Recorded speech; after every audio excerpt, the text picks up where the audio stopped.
jefe de gabinete de la Presidencia de la República, Laura Camila Saravia, director del Departamento Administrativo de la Presidencia de la República, DAPRE, Oscar Mauricio Liscano, a las ministras, ministros, todos aquí, funcionarios del Gobierno Nacional, periodistas, aquí tenemos casi una manifestación de periodistas de los diferentes medios de comunicación nacional e internacionales. Aquí está nuestro ministro del Interior, Hernando Alfonso Prada, el ministro de Relaciones Exteriores, Álvaro Leiva, el ministro de Hacienda y Crédito Público, José Antonio Campo, ministro de Justicia y del Derecho, Néstor Iván Javier Osuna, la ministra de Agricultura y Desarrollo Rural, Cecilia López Montaño, ministra de Salud y Protección Social, Diana Carolina Corcho, ministra del Trabajo, Gloria Inés Ramírez, ministra de Minas, Irene Vélez Torres, ministro de Comercio, Industria y Turismo, está encargado Luis Felipe Quintero, ministro de Educación Nacional, Alejandro Gaviria, ministra de Ambiente y Desarrollo, María Susana Muhammad, ministra de Vivienda y Ciudad y Territorio, Marta Catalina Velasco, ministra de Tecnologías de la Información y Comunicaciones, Sandra Milena Urrutia, ministro de Transporte, Guillermo Francisco Reyes, ministra de Cultura, Patricia Ariza, ministra del Deporte, María Isabel Urrutia, ministro de Ciencia, Tecnología e Innovación, Arturo Luis Luna, secretario jurídico de la Presidencia de la República, Vladimir Fernández Andrade, consejero presidencial para las regiones, Luis Fernando Velasco, consejera presidencial para la Juventud, Gabriela Pozo Restrepo, consejera presidencial para la Equidad de la Mujer, Clemencia Carabalí. Con este equipo hemos asumido estos 100 días de trabajo intenso, interesante indudablemente, pero que hay que meter en el contexto que corresponde, porque hasta ahora nosotros, la señora vicepresidenta, hasta ahora nosotros hemos gobernado con el presupuesto en el último tramo que dejó el presidente Duque aprobado el año pasado y por tanto con su plan de desarrollo aprobado por el Congreso de la República y que se extiende hasta que se apruebe el nuevo plan de desarrollo Colombia, potencia mundial de la vida. En ese contexto, que es el que le corresponde a todos los presidentes y ojalá presidentas de Colombia, bajo las normas vigentes, es que se celebran los tales 100 días de gobierno. Es decir, es más una aplicación, una administración que hace un presidente elegido del programa de gobierno del presidente anterior. Esa tensión, cuando se trata de proyectos políticos diferentes,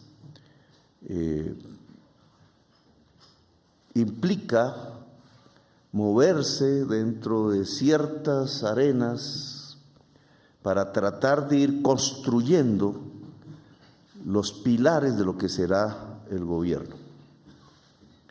Es una construcción con lo que se tiene, que no estaba pensado en función de esos nuevos programas, para que esos nuevos programas vayan cobrando por lo menos las iniciativas, los pilares fundamentales que se desarrollarán en los años por venir. Y eso hemos hecho con este equipo que aquí hemos designado. Cuando hablamos de Colombia, potencia mundial de la vida, el tema central, la vida, tiene dos connotaciones necesariamente. La vida es vida humana y es vida natural, vida de la naturaleza, animal o vegetal. Vida humana y vida de la naturaleza. En campaña, estos dos conceptos que se conjugan en la vida del planeta, de la vida en Colombia, Colombia como el depositario del 10% de las especies animales, vegetales y de una diversidad cultural, de una historia en relación a la vida humana, pues bien merece la pena ser potencia mundial de la vida. Hay cosas que acortan, que ciegan la vida, que la matan. Y hay cosas que pudieran potenciarlas. Las políticas públicas pueden ser medidas, y cada vez más en estos tiempos de crisis climática, como una especie de prisma que se coloca para ver si una política pública potencia la vida o si una política pública la apaga. Hoy la política no se divide en derechas o izquierdas, sino que se divide de acuerdo a ese prisma, en si puede potenciar la vida o puedes ayudar a apagarla. Tiene que ver con algún concepto que el fundador de la psicología, Freud, mencionara, la diferenciación entre el tánatos y el eros. El eros como la pulsión de la vida, decía él, y el tánatos como la pulsión de la muerte. Alguien diría, no, pero ¿cómo se le ocurre a Petro si es que quién va a estar en contra de la vida? Pues estamos presenciando los primeros tiempos de una posible extinción de la vida por culpa de políticas públicas en el mundo. Ni más ni menos, esa es la calificación de los tiempos que estamos viviendo, es la tensión que se vive hoy en todo el planeta Tierra, es lo que está ocasionando los hechos que la prensa todos los días muestra como noticias del mundo o como noticias colombianas. El que tengamos hoy 500,000 de personas víctimas, afectadas, damnificadas por una ola invernal, no tiene que ver con un tema natural, geológico. Esa agudización, el vivir en la ola invernal más cruda desde los últimos 40 años, tiene que ver con unas políticas públicas. La mayoría mundiales, ni más ni menos la composición química de la atmósfera en términos de partículas de CO2 equivalentes, que tienen que ver con un modelo económico, una forma de producir y de consumir específicas en una parte de la historia de la humanidad, muy pequeña para toda su historia, pero determinante porque la puede matar. Creo que nunca antes la especie humana había estado tan cerca de su extinción que cuando logra 8.000 millones de personas en el planeta Tierra, que es la llamada crisis climática. Políticas públicas que pueden entonces matar y políticas públicas que pueden hacer entonces vivir. Y en el programa de gobierno lo que nos propusimos y nos proponemos es que este gobierno es un gobierno militante de la vida. Y en sus dos aspectos, la vida natural, para lo cual propusimos un conjunto de medidas que tienen que ver con la justicia climática, unas nacionales, otras luchas mundiales, y un bloque de políticas públicas que tienen que ver con la vida humana en Colombia y que se centran alrededor de un concepto que se llama justicia climática, justicia social. Justicia climática y justicia social son las bases para lograr que Colombia sea una potencia mundial de la vida. Ese es el programa de gobierno. En la justicia social, ¿qué? En la justicia climática, ¿qué? Allí se desencadena una multitud de políticas públicas, parte de las cuales hemos asentado en estos meses, en estos 100 días, hemos impulsado, están en plena construcción. Aún algunas aún no pueden ver la luz de la política, en tanto será el año entrante que puedan ser impulsadas. como reformas de ley o como decretos o como políticas públicas concretas. Justicia climática y justicia social tienen que tener una base de financiación, que no es solamente los tributos que le llegan al Estado para financiar en concreto las políticas públicas, sino que tienen que ver con el conjunto de la economía de donde salen los tributos. Los tributos están determinados no solamente por la ley tributaria, sino por la base económica del país. Y la base económica del país, eso que llamamos la economía, fue propuesto en la campaña electoral, debe transitar hacia una verdadera creación de riqueza sostenible. La producción. Y la producción es la agricultura, la industria, el turismo y en el siglo XXI ese tipo de producción generadora de riqueza tiene que ver fundamentalmente con el conocimiento por una parte y por la otra con la sostenibilidad en el planeta Tierra, lo cual provoca un concepto famoso en las COPs, pero poco discutido en Colombia, que es la economía descarbonizada. Salir de una economía extractivista y pasar a una economía productiva descarbonizada. Esa es la base de la financiación, de la justicia social, de la justicia climática y, por tanto, lo que puede originar una potencia mundial de la vida en Colombia. Bueno, en estos 100 días, ¿qué ha pasado con eso?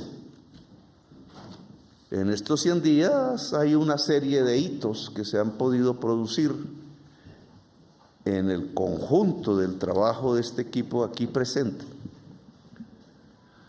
Unas más avanzadas, otras no tanto. Aquí hay un resumen de esos hechos que ya ocupa varias páginas. Entonces, aquí se relatan 50 hitos. Iban a poner 100, pero entonces no da para hacer la conferencia de prensa, entonces pusieron 50. ¿Me tocaría leerlos? Sacamos la espada de Bolívar e iniciamos el gobierno del cambio. Recuperamos la espada de Bolívar e iniciamos el gobierno del cambio.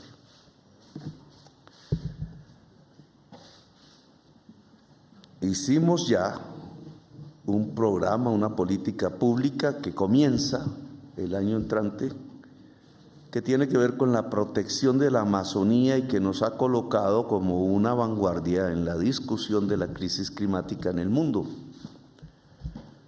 Se aplicarán $200 millones cada año por 20 años a través del mecanismo de vigencias futuras para proteger la Amazonía a través de pagos al campesinado y a las reservas, a las comunidades indígenas, para convertirlos en una fuerza revitalizadora de la selva.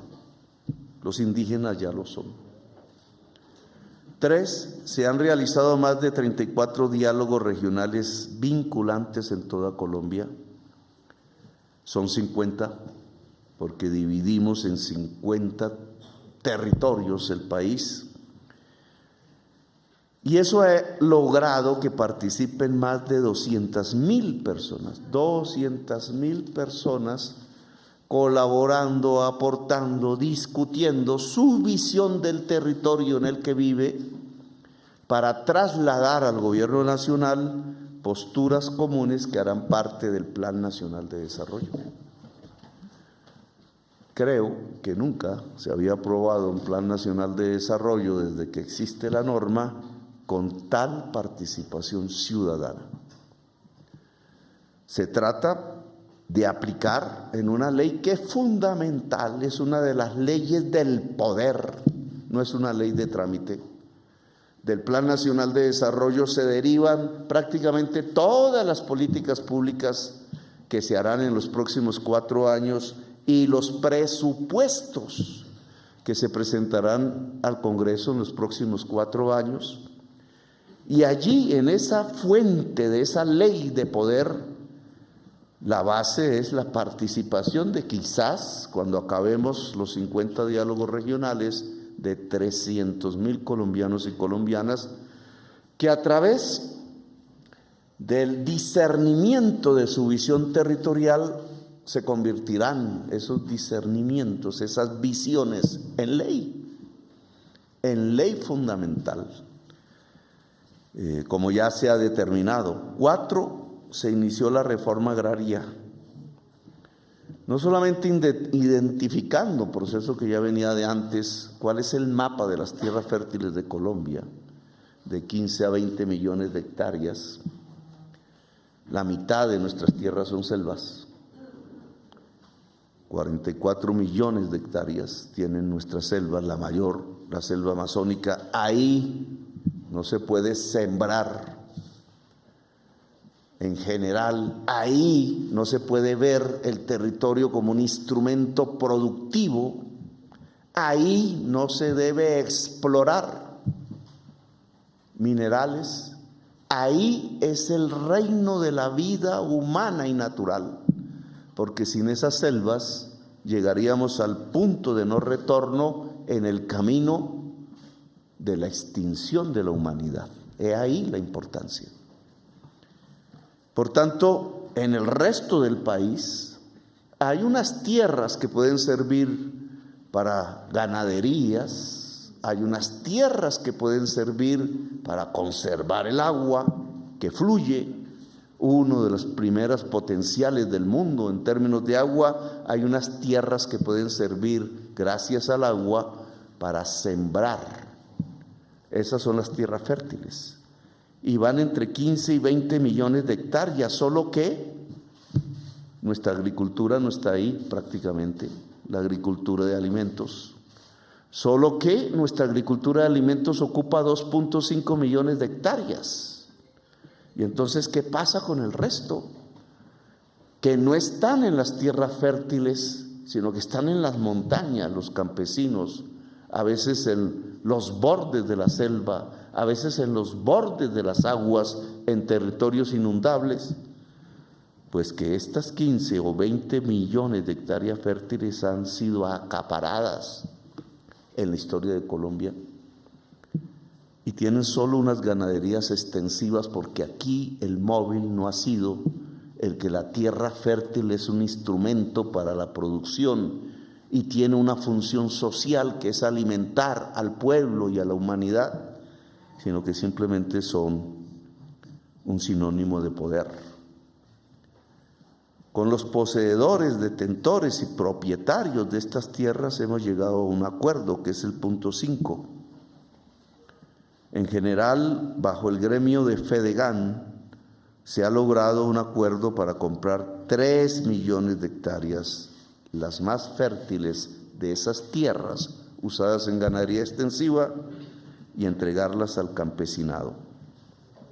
Esa es la reforma agraria y el punto 1 de los acuerdos de paz con las FARC.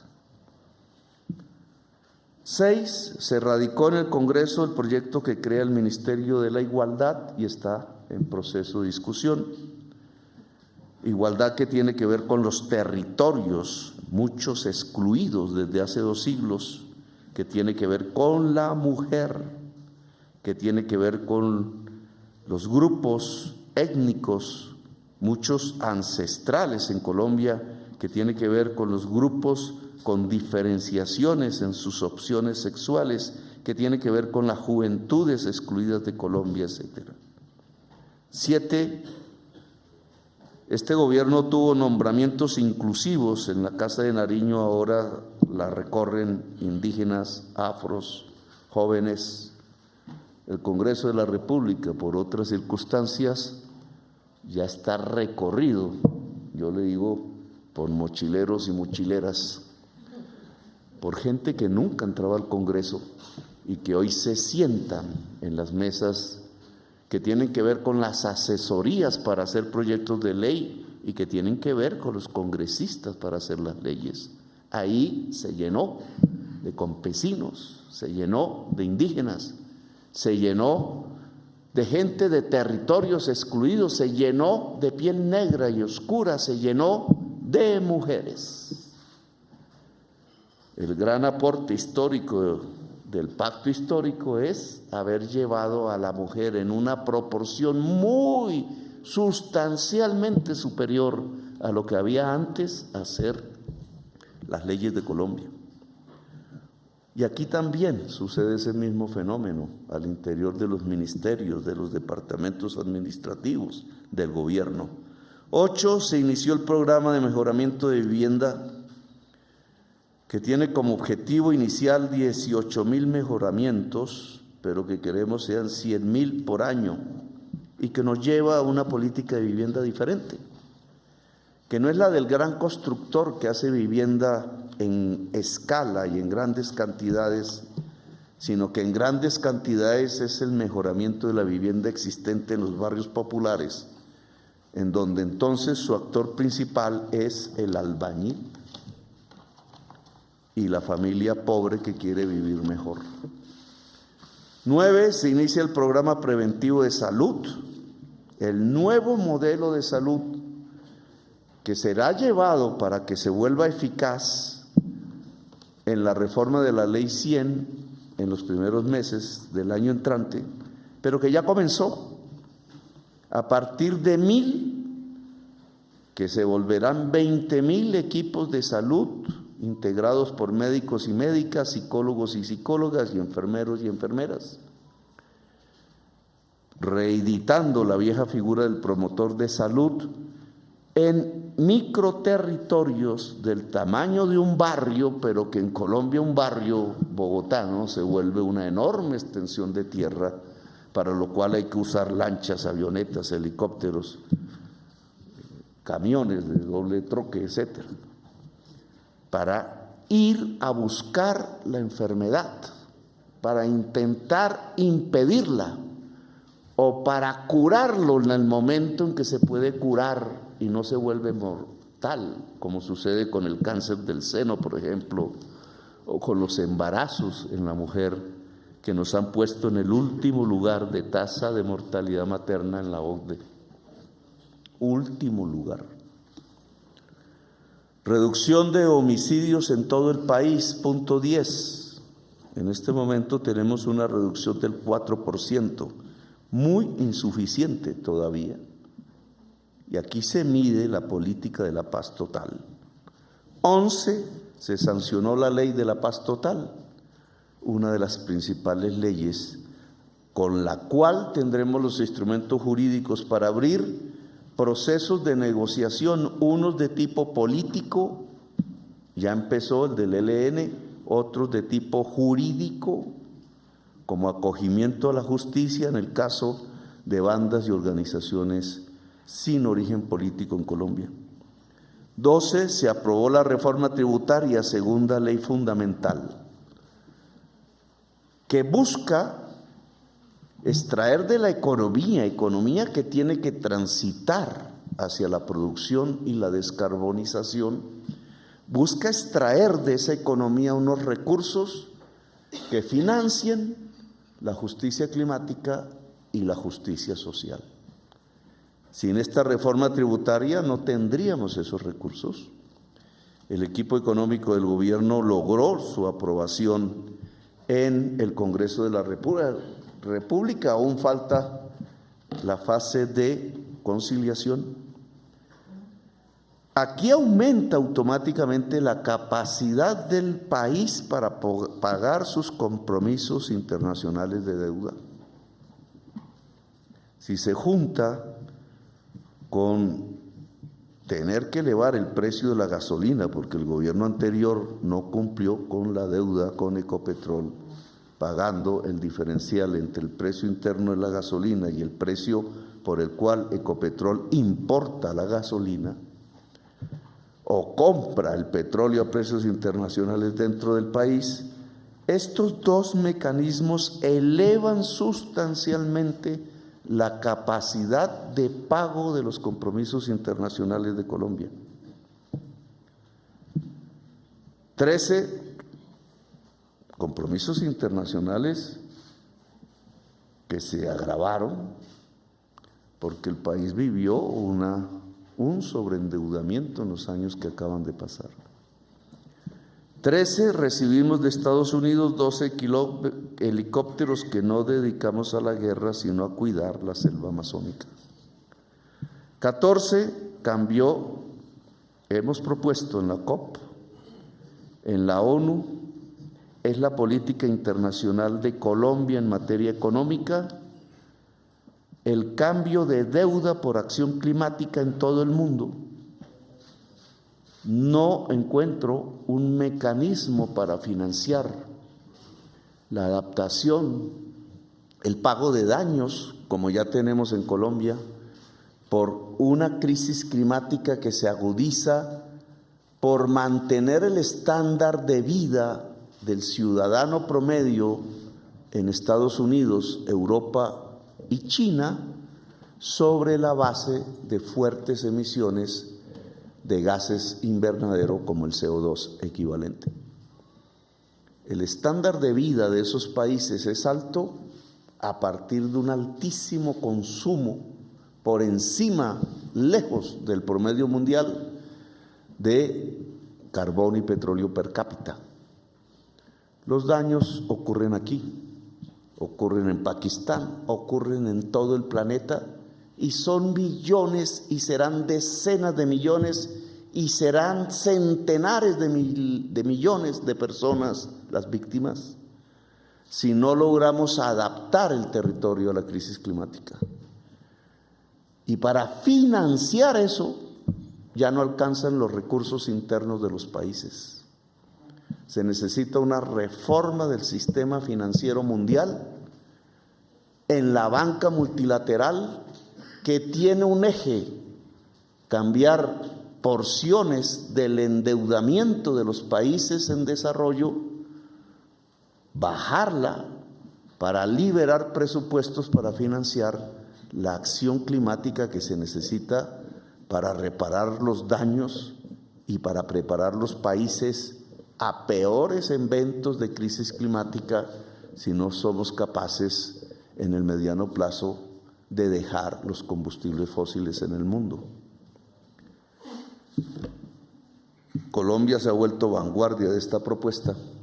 Hoy escuché al delegado del presidente Biden para asuntos climáticos, John Kerry, acometerla como una política pública de los Estados Unidos. Ojalá en el G20 que se reúne ahora se pueda volver una política pública mundial.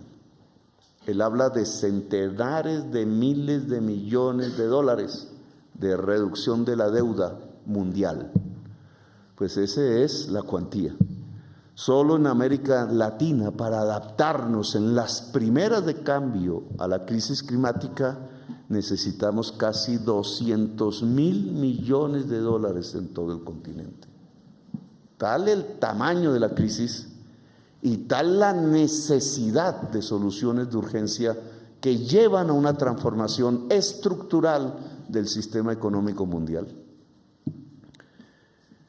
15. Desde Nueva York iniciamos un llamado a descarbonizar la economía, a reformar la lucha contra las drogas y a la construcción de la paz. Crisis climática, política de drogas no represiva, sino preventiva, y construcción de la paz son nuestros 3 ejes en la política internacional de Colombia y se están adelantando. 16. Nos proponemos dar un paso sustancial en la educación gratuita superior en Colombia. 17. Se sancionó el acuerdo de Escazú, tercera ley fundamental, porque esta le entrega poder a la ciudadanía para informarse, para participar y para cuidarse en todo proyecto que tenga que ver con afectaciones al medio ambiente en el país. 18. Se restablecieron las relaciones Venezuela-Colombia, lo que nos permite recuperar la frontera, lo que nos permite mejorar la calidad de vida de inmigrantes, tanto venezolanos en Colombia como colombianos en Venezuela, que son millones de personas. 19, hemos comenzado ya a entregar las transferencias de 500,000 pesos mensuales a madres cabeza de hogar con niños por debajo de los 18 años. Este programa rompe la política asistencial de los anteriores gobiernos, que se limitaban a entregar limosnas. Ninguna transferencia a persona hecha como política social en los años anteriores sacaba a nadie de la pobreza, porque su monto era tan pequeño que ni siquiera superaba lo que el DANE ha fijado como líneas de pobreza extrema, o peor aún, como líneas de pobreza monetaria. 500,000 pesos mensuales está por encima de la línea de pobreza fijada por el DANE. Es decir, que automáticamente cada mujer que reciba este subsidio mensual sale de la línea de pobreza estadísticamente hablando. Tiene dos objetivos. En primer lugar, que haya alimentación para los niños menores, en donde se aglutina lo peor de la desnutrición, porque aquí se vuelve irreversible. Es una política contra el hambre, es una política de dignificación de la mujer, porque estas mujeres, en general abandonadas por hombres que no cuidan su descendencia, en una sociedad machista terminan teniendo un apoyo del Estado para salir adelante y no para caer en el sifón que significa tratar de criar hijos solas en la pobreza. Generalmente mujeres jóvenes, no siempre. Y tiene un segundo objetivo, y es que hay que articular más tarde, cuando madure el programa, que llegará a 1,5 millones de mujeres. 1,5 millones de mujeres que salen de la pobreza y que sacan a sus hijos de la pobreza. En teoría estamos hablando de 3,5 millones de personas que sacamos a partir de esta transferencia, que es el embrión de la renta básica ciudadana.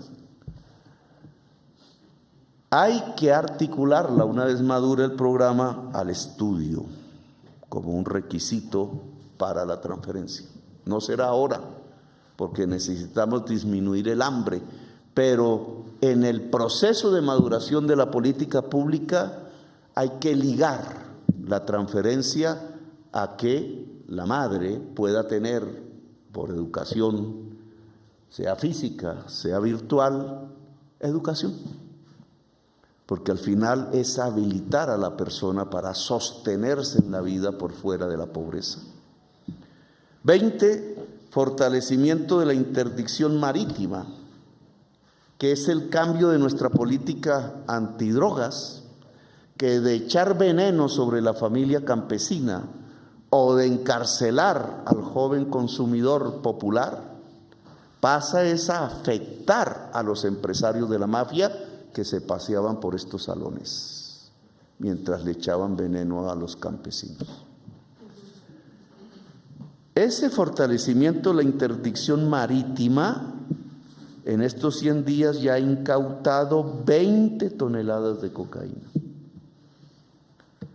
Aún falta una acción fundamental, que es capturar a los grandes empresarios del contrabando, que con ayuda de funcionarios públicos convierten la cocaína, una vez se va, en pesos que regresan a Colombia, destruyendo la industria nacional. 21, Indumil, al lado de la producción de armas, que ojalá disminuyan, buscará construir puentes. Vamos a transformar a Indumil en una empresa industrial del Estado que aporte una función social en términos de política de la vida en un problema grave que se va a generar, ya se generó en la crisis climática, y es la incomunicación de muchas regiones de Colombia los puentes que se importan transitorios pueden hacerse en Colombia. 22. La política de atención a la crisis climática inmediata, que son las inundaciones. Ayer, antes de ayer, desde hace semanas venimos elaborando una política pública que está ya en pleno desarrollo y que prioriza, 1, el hambre, que debe disminuir, 2, la reubicación transitoria o definitiva de las personas que hoy son damnificadas de la ola invernal. 23, condonación de la deuda a más de 4,000 personas del ICETEX, ya hecha. 24, ampliación del PAE en las zonas de crisis climática al 100% de los estudiantes y hasta el 31 de diciembre de este año, de tal manera que cubra el periodo de vacaciones. 25, se instalaron 180 puestos unificados de mando en todo el país desde el 7 de agosto. La mayoría tienen que ver con la crisis climática. 26, se entregaron por parte de la Sociedad de Activos Especiales 600 hectáreas para 50 familias campesinas, una hacienda de Carlos Castaño que seguía funcionando en la lógica paramilitar y que es el comienzo de la reforma agraria en Colombia, cerca de Montería. 27, se regularizaron 807,000 hectáreas gracias a la titulación masiva de predios y se declararon las 2 primeras zonas de reserva campesina en las que se entregarán 74,000 hectáreas en Meta y Cundinamarca. Para información de la prensa, titular no es cambiar la propiedad, es aceptarla.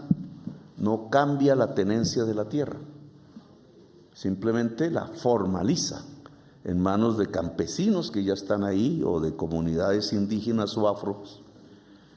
Es diferente al programa de cambiar la tenencia de la tierra, que implica comprarla de unos para entregarlas a otros.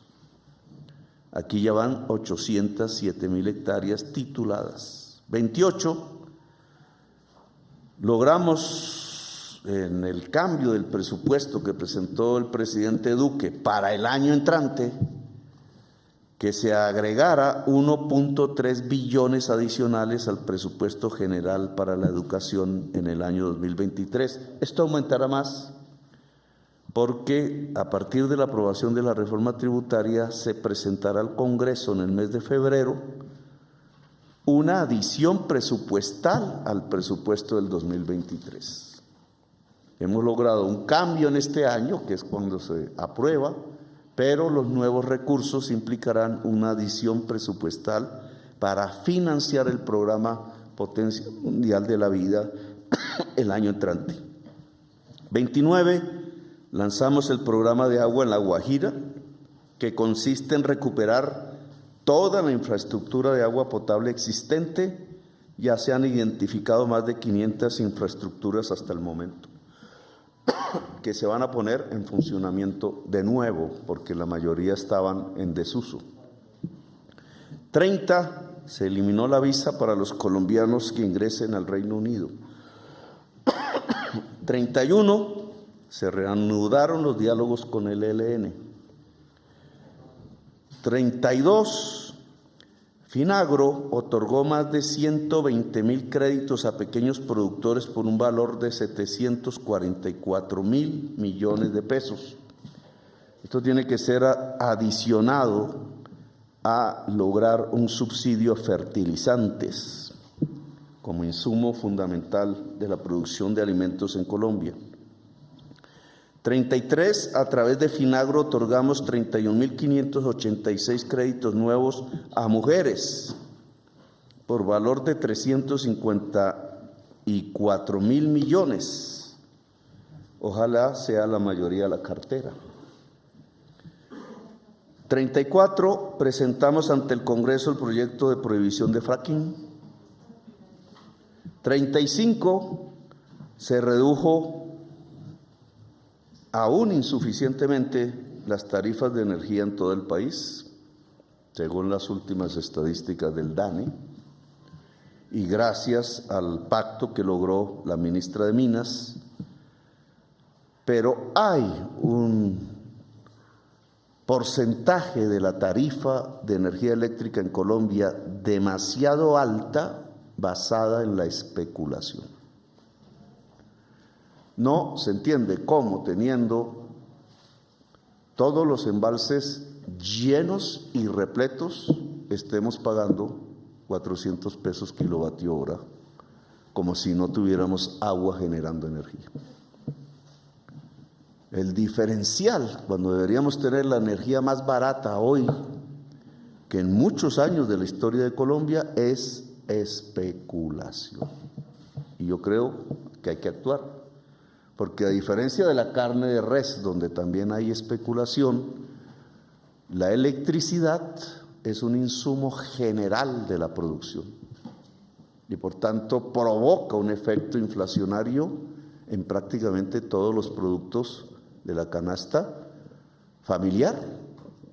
Si hay una medida antiinflación fundamental que hay que tomar en Colombia, es acabar la especulación en el campo de la energía eléctrica. 36, la población campesina reconocida como sujeto de derechos, que se está tramitando en el Congreso Nacional a título de reforma constitucional. No existía la palabra campesino o campesina en la Constitución de 1991. A tal grado ha llegado la invisibilización y la conculcación de derechos de la tercera parte de la población colombiana que está en el campo y que es campesina. Es por eso que hay violencia en Colombia. Se ha convocado la Asamblea Nacional Campesina para que sea sujeto de derechos y de política en la transformación del campo colombiano en la reforma agraria. 37, las acciones comunales y los comités de mujeres barriales y veredales quedan convocadas para ser el eje fundamental en la lucha contra el hambre. Es la organización popular lo que nos puede permitir recuperarnos de la actual crisis climática en el territorio nacional. 38, se consiguió partida presupuestal para aumentar el 5% de la asignación mensual a todos los soldados del país. No presentamos listas publicitarias alrededor del ejército, subimos el salario de los soldados. Y esta tiene que ser una política fundamental para toda la fuerza pública. Antes que las armas, la dignidad humana. No se puede ser fuerza pública en pos de la dignidad humana de toda la sociedad si la base de la fuerza pública no está en las condiciones precisamente de dignidad humana, que implica una fuerte política social para todos los soldados, todos los patrulleros y patrulleras de la fuerza pública en Colombia. 39, a finales de enero se convocará la reunión de presidentes de la cuenca amazónica ya acordada, incluido el presidente de Francia, que hace parte de la cuenca amazónica, y esperamos con el nuevo gobierno del Brasil.